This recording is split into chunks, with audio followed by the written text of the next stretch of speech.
No Questions Asked, episode number 5. Wild Things Are Afoot. Trump said something about holding elections in the former Ukraine. Zelensky said something about that too, but nothing too important. Zelensky wants to hold on to his job for as long as possible. He will say random things hoping to prolong the Ukraine's agony. Some Congress critter filed a bill for the U.S. to leave NATO. NATO is 70% U.S. money, 80% U.S. technology, and 100% U.S. directed. The word disband would be more appropriate. U.S. defense contractors would have to approve this bill. They would do so using their congressional hand puppets. Defense contractors would have none of it, of course, as long as there's any chance of milking that NATO job some more. A new national security strategy document has been discovered. It was accidentally located on the White House web server. According to this document, Europe is an enemy, Russia is a friend, and the US is a pumpkin. Its author seems to have been an AI engine. It seems to have been force-fed Russian political talk shows and Putin's speeches. Lots of people reacted in shock as if this is something real.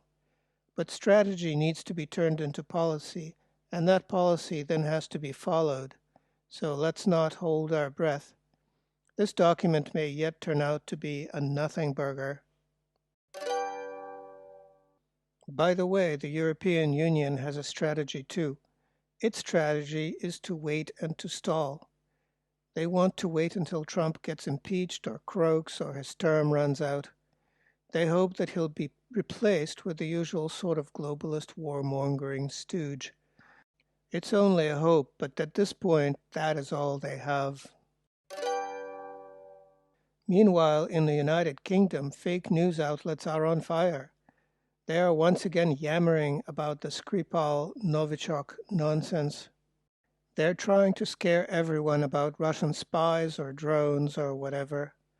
It is a desperate effort to distract the populace from what's real. And what's real is that the UK is bloody broke, run by idiots, and generally falling apart. Off the coast of Venezuela, the US fleet got tired of sinking fishing boats. The fish are on drugs, you see. Instead, they have resorted to piracy.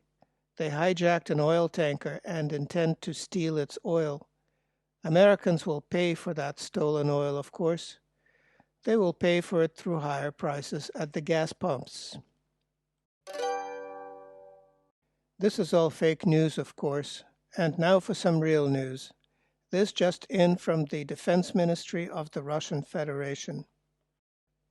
Servicemen from the 123rd and 6th Guards separate motorized rifle brigades of the 3rd Combined Arms Army of the Southern Group of Forces liberated the town of Seversk, completing the clearing of Ukrainian Armed Forces units from the city's neighborhoods.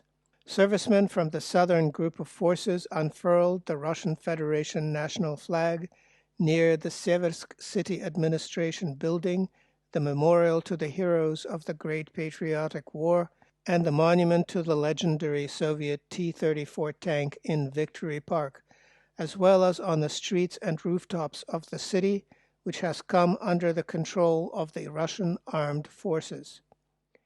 Why is this important? Because Seversk was the last Ukrainian fortress. It was one of many built since 2022, and now it has fallen. It has been a long, hard slog. The Russian armed forces blasted apart a series of hardened concrete bunkers. They used rockets, artillery, and air bombardment. But now it is over. The path is now open to Slavyansk and Kramatorsk. These are the last two large cities left under Ukrainian occupation in the Donbas. The Russian forces are moving faster than ever. They're very much enthused by the idea of an outright victory. That is all that matters. Victory. Victory will bring peace. Everything else is just noise.